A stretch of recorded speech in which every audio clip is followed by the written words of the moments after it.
So I set it upon myself to try to find out how can we help the people that can almost afford real estate, or a lot of these middle class families that can't afford real estate.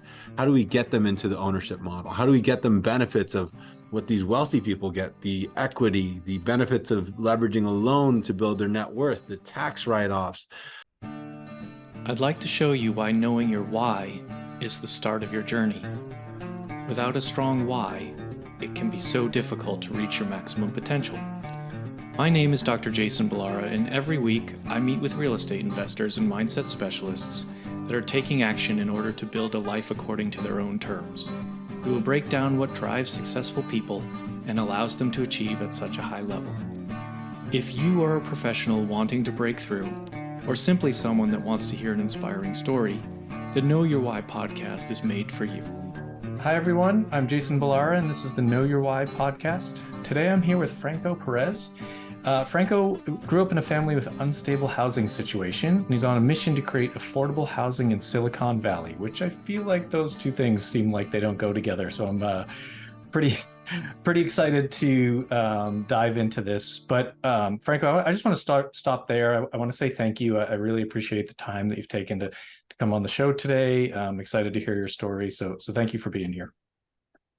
Oh, thanks for having me. And I'm excited as well. And we will start with just getting your background. Tell us about yourself. Fill us in on your story and what brought you to real estate, and we'll just go from there.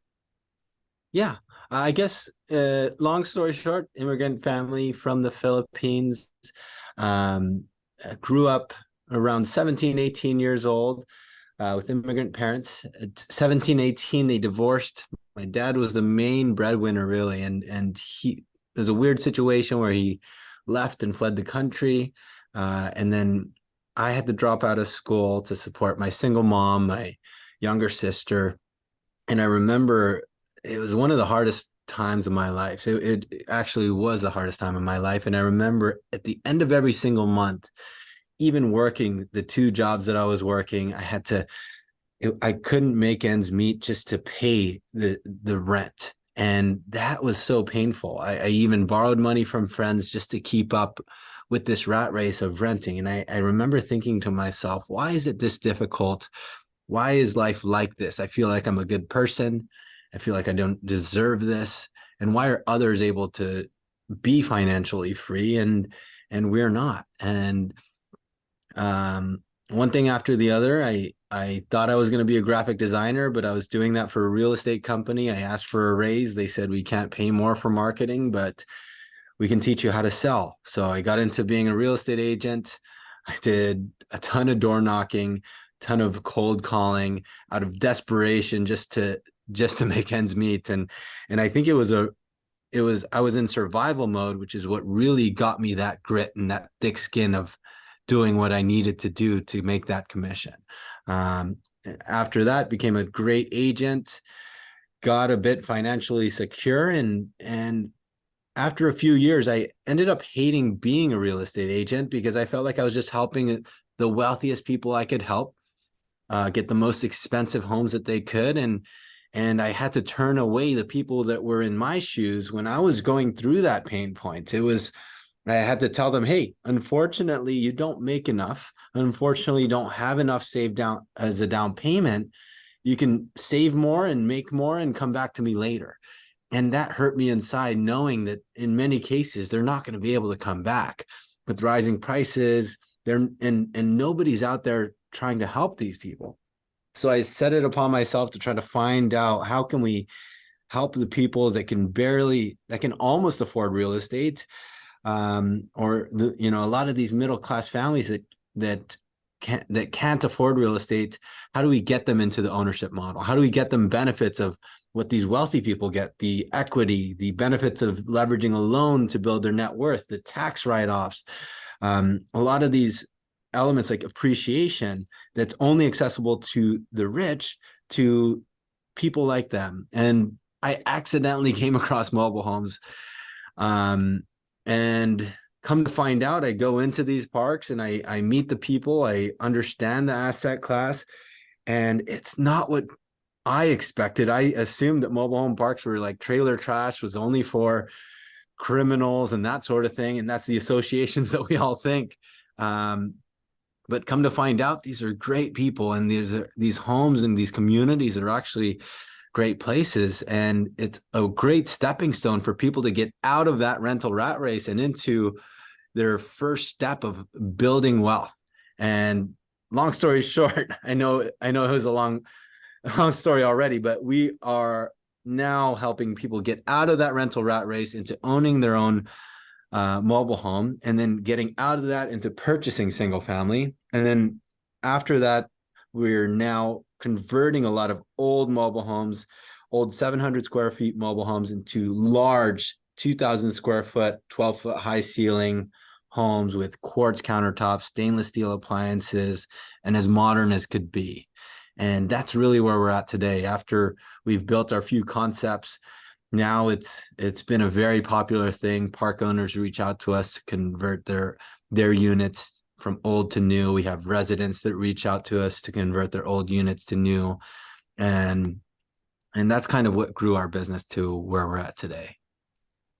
That's fascinating. I mean, the business model is fascinating, but your life story too. I want to start there. I really want to start with, so I think that a lot of us are driven by the experiences we had as young, either children, as adults. You had to be a part of sort of supporting the family at an age where that's, I guess, not supposed to be what you have to do, but you did what you need to do to help your family. And I think that certainly is one of those things that will impact you and has impacted you in sort of this path.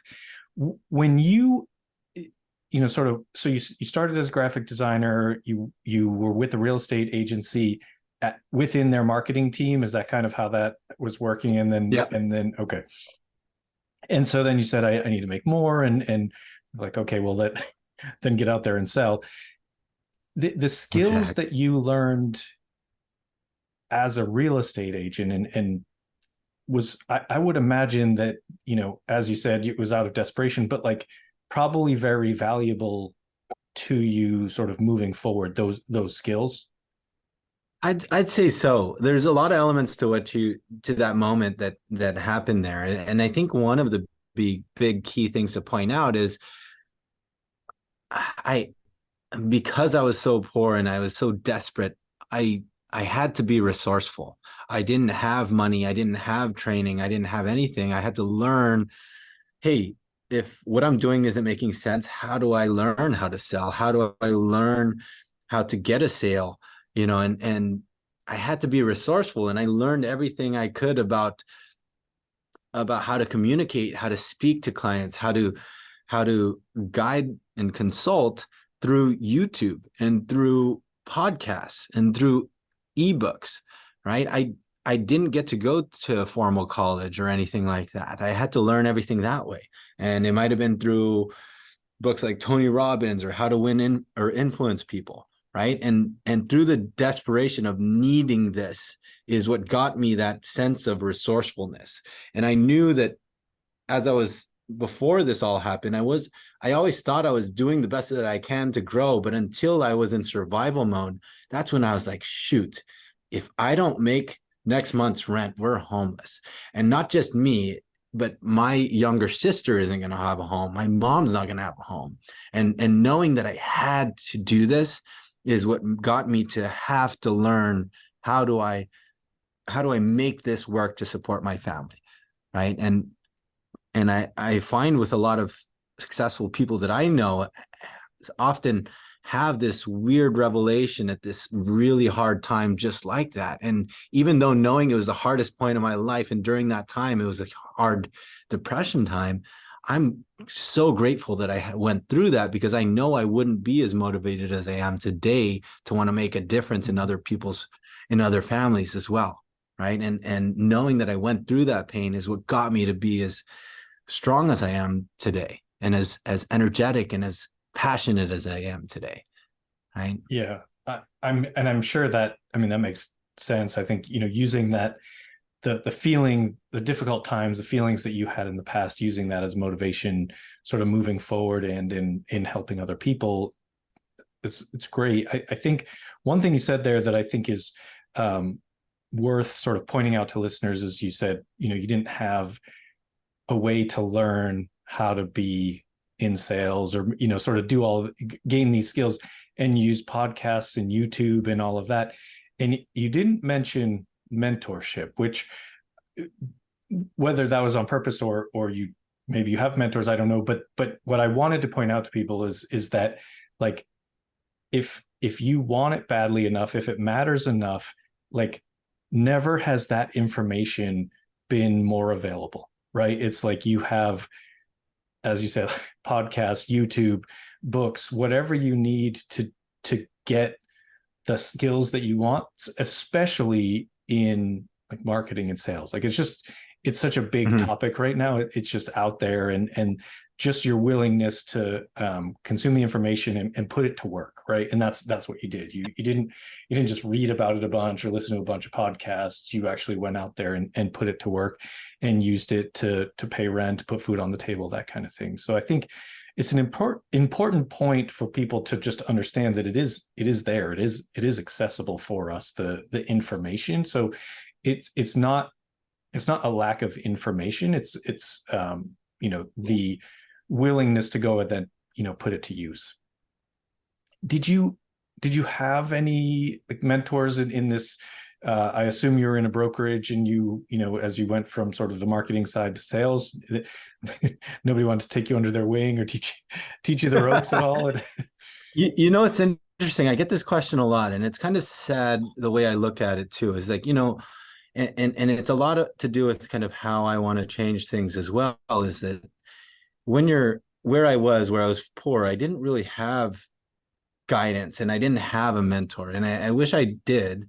But in a weird way, I acted as if these people on YouTube were my mentors, as if Tony Robbins was my mentor, as if there's this coach Tom Ferry is my mentor. And I took every grain of information that they had and took it to heart, right? And listening to the stories of somebody that was able to get out of this pain point and to be able to work with grit and be able to make things work, right? And I know that it was only until like in the later stages, once I finally did have, so once I was established and once I was kind of starting a business, that I had some people to reach out to for some mentorship. But I mentioned that because I don't want I notice a lot of people are like feel like they need a mentor to succeed. They need somebody around them to succeed, where the truth of it is it's kind of all in our head. And if we can learn it through books, if we can learn it through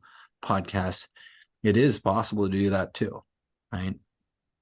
Yeah, it's a great point. I think even if you have a mentor, right? Like some people will go out, pay for a mentorship program, but if you don't put the information to work, you don't sort of take action with that information, it doesn't help you any more than not having it.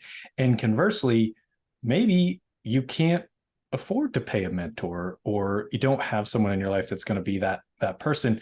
So you could stop, you could give up, you could use that as an excuse or a limiting belief, but you didn't. You went ahead and you found other ways to find the information. And so I just think that's, ultimately at the end of the day, you need to take action with whatever resources you have, and kind of figure it out along the way to some extent. So I think it's just a great example, what you did, what you put to work there, to other people to know that it can be done without an expensive mentorship program or some sort of large financial investment. Because I don't want people to think that oh, I don't have that money, I can't do these things.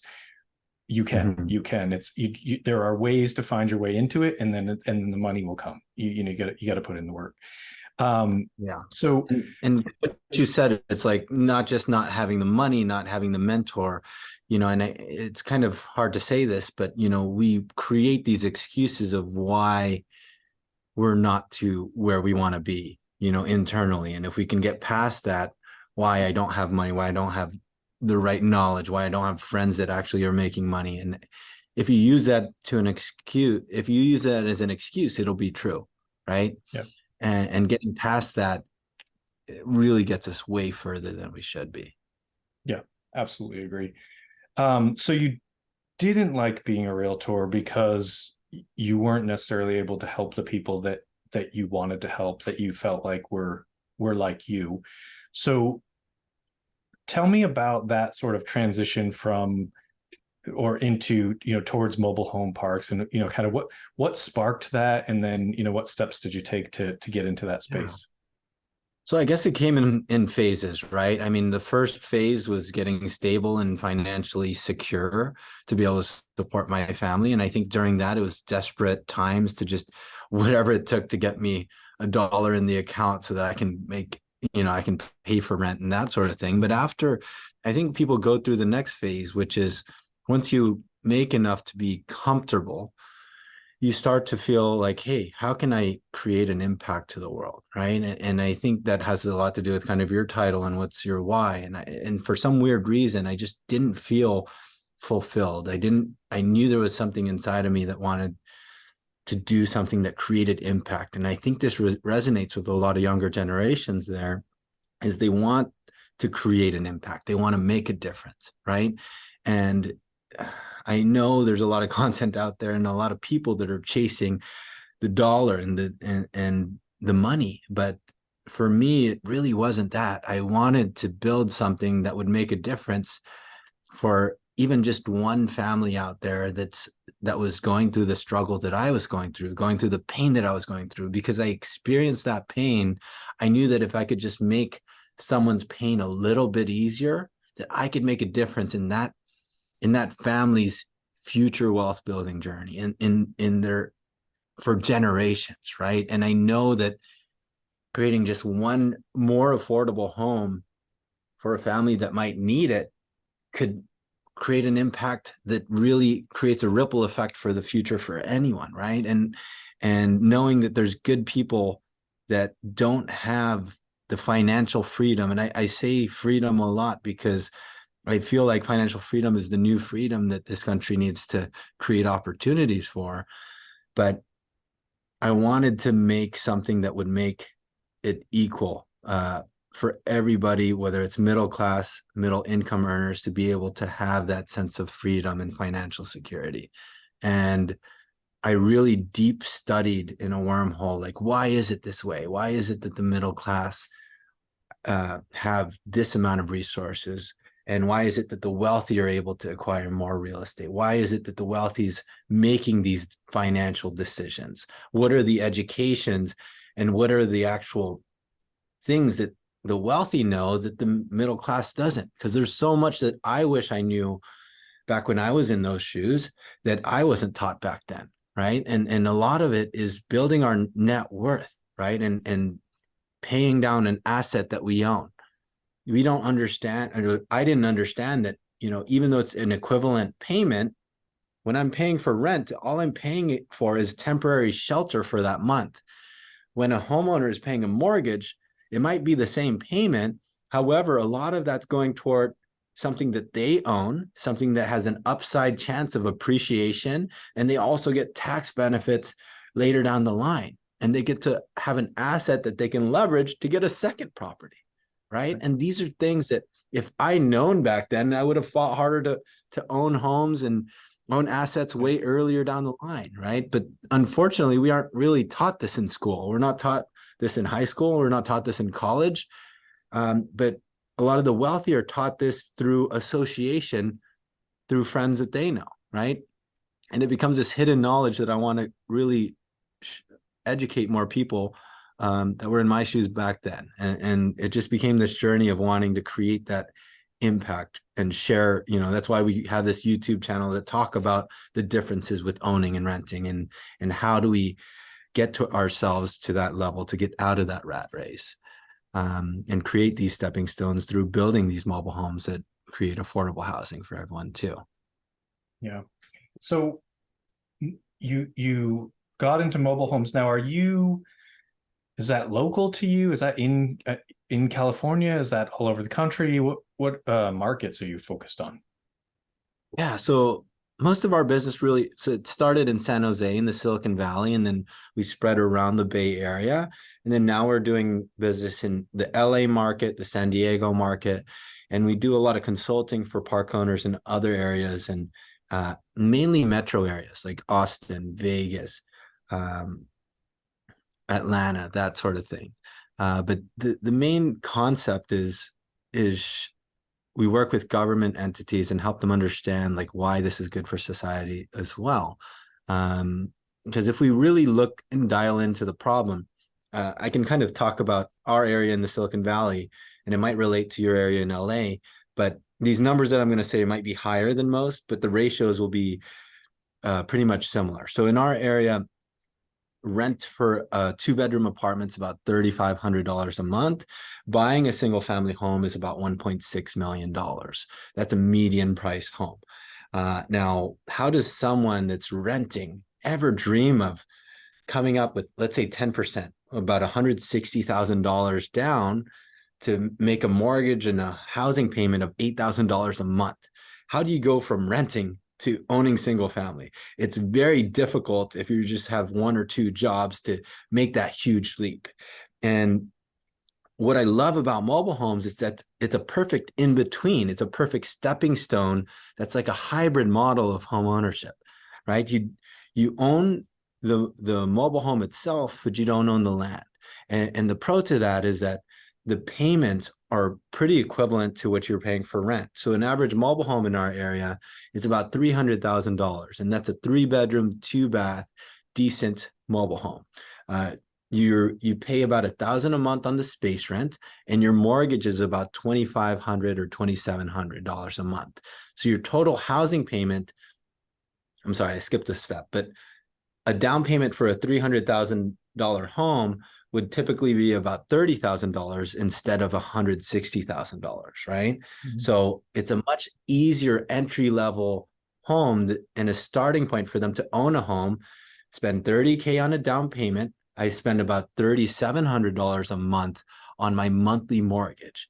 This is only a little bit more than what they would be paying for renting an apartment, which is actually a bigger home. And then they also get to get those benefits that we were talking about that go towards home ownership. You get the upside of the appreciation. You get to leverage the loan to build your net worth. You get a lot of the tax benefits, right? And then just by living in that home for 5 years, they get to have equity. They get to have a difference of about $70,000 just by shifting from rent to this mobile home that they're going to be able to sell to then use that money to purchase single family home later down the line, right? But the key thing is understanding what are the myths, what are the realistic numbers, what is this home worth, and using it to your benefit, using it as a stepping stone to getting out of that rat race and creating opportunity. But that's basically a lot of what we do. Yeah. And I think you'll talk a little bit about this, but you mentioned this sort of in the beginning, but basically I think a lot of people are going to be probably pretty shocked by some of the numbers you just threw out there. Mm-hmm. One, I think, people that don't live here in California maybe don't have the same cost of living that we do. Although I think a lot of the cities at this point aren't that far off. I've lived in Houston, I've lived in Charlotte, I've lived in Boston. I mean, these are big cities. You're going to have similarly priced real estate. Yes, California might be slightly higher, and certainly, Silicon Valley, the Bay Area, Northern California is probably, maybe with the exception of New York City, the most expensive real estate in the country. Having said that, you're absolutely right. Like the ratios are fairly similar, like cost to buy a house, cost to rent. Also, your incomes, the income ratios are going to be probably pretty similar throughout different parts of the country. Then you talked about kind of the price to rent a 2-bedroom apartment. That's consistent with what I would expect in that area. What kind of shocked me, and what people might think have question marks about, is you're saying basically you can spend the same amount for a mobile home. And I think that's the perception of a mobile home. Some people might be right off the bat, I'm not paying $3,500 a month for a mobile home, that kind of attitude towards it. But the points that you're making about it being a stepping stone are really very, very smart. And what I want is sort of a long-winded way of getting to this question, but you mentioned kind of some of the transformations you're doing with these mobile homes, and that's your part of your business model right now. I think what maybe people have in their heads as what they look like is probably not really exactly what you're talking about, right? So tell us about that. Tell us about what, if someone's going to come in and they're going to pay that $3,700 a month for the mobile home. What does that look like in terms of space, size, amenities, that kind of thing? What goes along with it? Yeah, it cut out for a little bit, but I think I heard a lot of what you said. But the first part of what you said too, yes, on the ratios are going to be different. So just to compare, like in Atlanta or Houston, let's say the house price, the real estate price could be about $450,000. The rental price could be about $1,200. And then the mobile home could still be that stepping stone in between of about $130,000, right? Just like an ugly home in California could be $1 million, and that same home in Houston could be $400,000, right? But it is, like you said, the ratios in different areas, that's just kind of how it is, are always going to be different. So I don't want people to be steered away because we're talking about California here, but the whole gist of it is that it's relatable in many different areas. But yes, when we talk about association with mobile homes, a lot of people have, in honesty, the most of the general public, our stigmas and our associations with mobile homes only come from the media. It only comes from what we see on TV. And what TV shows us is these are for drug dealers. These are for horrible quality homes. These are for people that smoke cigarettes and look like trailer trash. And that's kind of how the media portrays this to be, right? But just like apartment buildings, if you understand apartments, there's horrible apartment complexes you don't want your kids playing around, but there's also luxury apartments as well. And it's that same spectrum for mobile home parks. Yes, there are mobile home parks that look like they do in the movies that make us look bad, but there's a full spectrum, and there's tons of mobile home parks that are beautiful and look like a resort, that have tennis courts in it, that has saunas, steam rooms, swimming pools, and gyms in their communities. And they shouldn't be completely written off as a whole trailer trash look, right? So first is getting past that stigma, and the other is the people in these communities, right? We have the people in these communities. They're humble people. These are teachers, these are construction workers and waiters and bartenders, and people that live in these communities. And if you're in our area, like, these are great locations that are near great schools, that are near, like, we have parks across the street from Google, we have parks across the street from Samsung, and in prime locations, and very safe locations as well. But and then the other part you wanted me to talk about was really, what's the lifestyle like in these communities, right? It's actually a beautiful thing, because what you'll find is a lot of the people that live in these communities, they have an investment. Everyone that lives in these parks, that live in these mobile homes, have an investment in their home, which means they want to take care of that home, which means that they have a shared relationship with their neighbors. They take care of their yard. They have community events like Christmas gatherings, or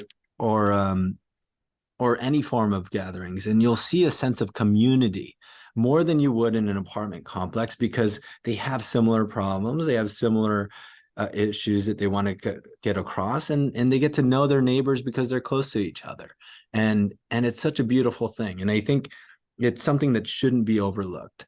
And this and you mentioned transformations. Yes, we have a lot of these old homes that work for a certain amount of people, and then there's also these homes that or become too small for a family. They want an extra bedroom.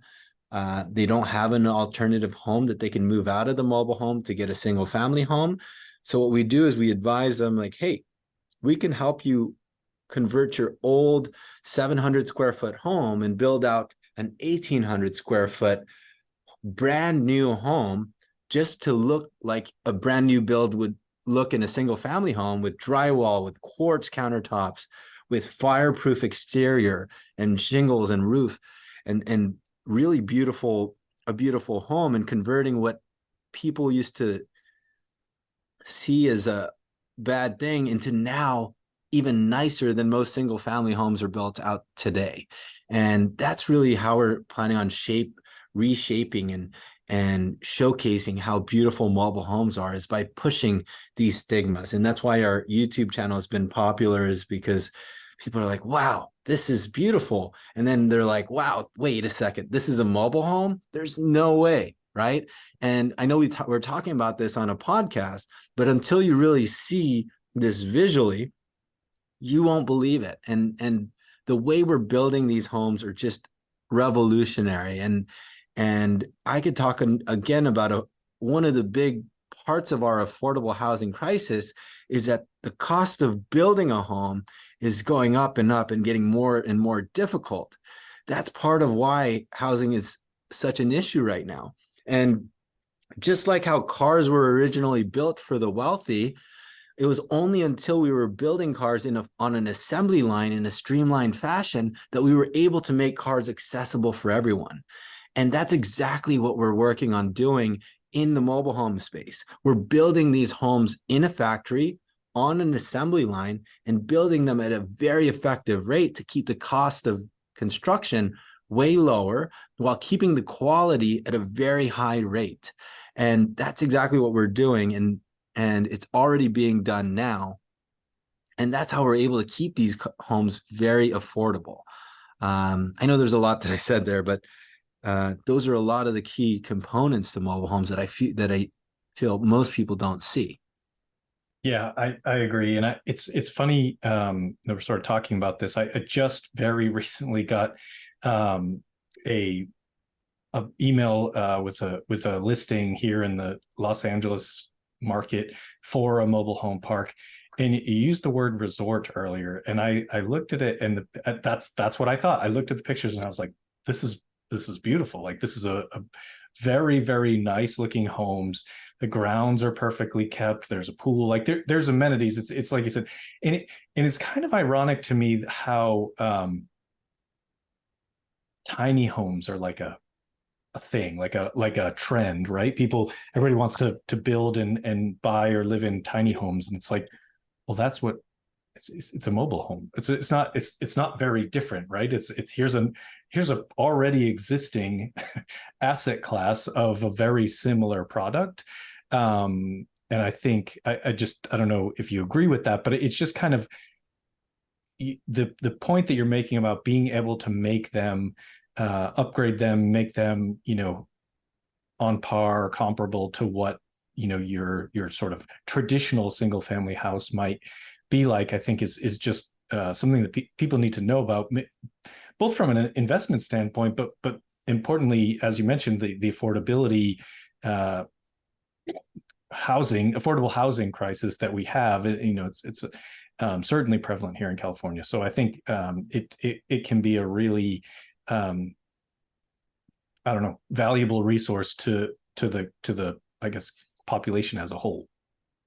Yeah, and just to be seen as an option. I mean, because regardless if you agree with me or not, people are going through with building their wealth through mobile homes, right? And that's a key thing, is that people should understand that it is an option, Yeah. not that it's either rent or buy, right? And I think people get paralysis of hoping that one day I'm going to just make a lot more and I'm going to be able to afford a single family home later down the line. But unfortunately, the reality of that's very, very difficult. And the other is the other thing I want to mention, just like how you had that revelation with seeing that park, is once we get past our associations from what we see on TV and actually look into what parks are available, we'll actually come to find out that this isn't a bad place. This is actually a great option. And it's just like what you said, it's the same for everyone that sees these homes and goes into these communities. I always, every day, get like, wow, this is a mobile home. I didn't think that it could look like this, right? And it's about time that we realize that this is a great option for society, and it's a great option to start people's wealth building journey, and it's a perfect solution for affordable housing. It's not just a rent reduced option that the government provides, and then they're at the end of them renting, they end up with nothing. It's a wealth building tool and a perfect financial tool for these hard working class citizens. The teachers, I keep talking about teachers because unfortunately teachers aren't paid well enough to be able to stay in areas like our area. And I love helping these teachers be able to get into a mobile home. And they're so grateful because they're like, wow, if I didn't live in a mobile home, I know I wouldn't be able to live here because all of my coworkers are moving out to the outskirts, to other states, because they can't afford living here anymore. And all of these good people are being stripped away of their opportunity of just being able to live in an area. And mobile homes are a perfect way for people to get that sense of security. And yeah, people just should see it as an option and should actually see for themselves what they look like and what these communities are like as well. Yeah.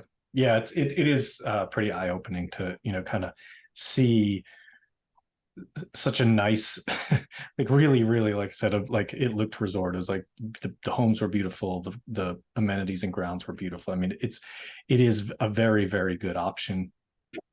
Well, Franco, I want to switch gears here. I want to get to ask you the questions that I ask every guest. And the first one is always related to the name of the show being Know Your Why. But I know you've touched on some of this, but I want to give you the chance to expand and tell the listeners, what is your why? What drives you? You're obviously having more and more success and reaching a impact level in your life. And so what keeps pushing you forward? I think it's, kind of like what I talked about earlier, is when I was an agent just chasing commissions, it was cool for a while, but it really wasn't fulfilling. And it was only until I still tear up today when I help a family that felt like they could never afford a home. And when I see them get that success of finally owning something, and when I see them so happy, I still tear up.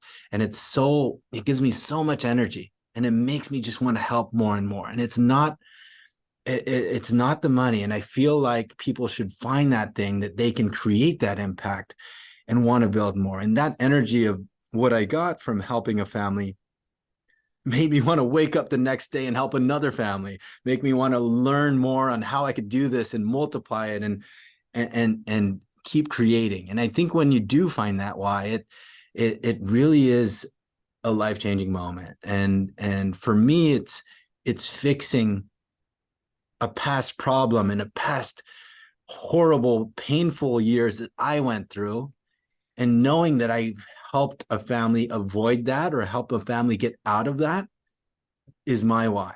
And creating stepping stones is just what I'm so passionate about. And I couldn't ask for more. And I hope that, people out there that are wanting to become an entrepreneur or whatever should also find that same why, or find a why that will make a difference. And when you find that, the opportunities are endless, and you'll figure it out one way or the other. Yeah, completely agree. I think I just love, kind of when people reach that point of finding their passion, that their passion towards having an impact, towards, sort of giving back. It's really just such a powerful point in our lives. My second question for you, Franco, tell us something about yourself that isn't common knowledge, special skill, a hobby, anything that'll kind of let the listeners know you a little bit better.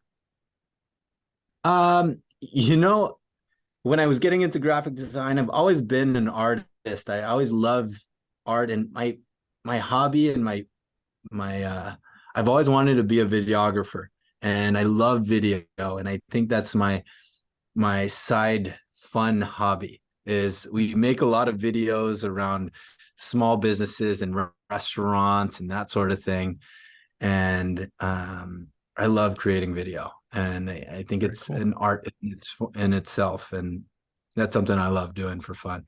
Yeah, I mean, it's also an extremely valuable skill to have right now with in sort of marketing being such an important part of business in general. So that's great. Um, when people hear this and they want to reach out, what's the best way for them to find you? All of our stuff is at www.franco.tv. You can find links of what our homes look like. You can see videos of how we build these homes. You can see informational stuff about how this works financially and how it gets people out of that rat race. Or you could Google us at Franco Mobile Homes. Our team does a good job of creating YouTube stuff and all of that. But I do urge you to, if you're listening and you haven't seen what this looks like, to see for yourself the finished work and that sort of thing, because we're very proud of what we've done. Yeah, yeah. Very cool. We'll get that in the show notes so people can see it. When final question for you: when you talking to people who want to get started investing, they're looking to become a real estate investor, what do you tell them? What piece of advice do you give them to get them started? Just kind of they see your success, they want to follow in your footsteps. How do you tell them to get started? That's a tough one. I think it comes down to finding what you are passionate about.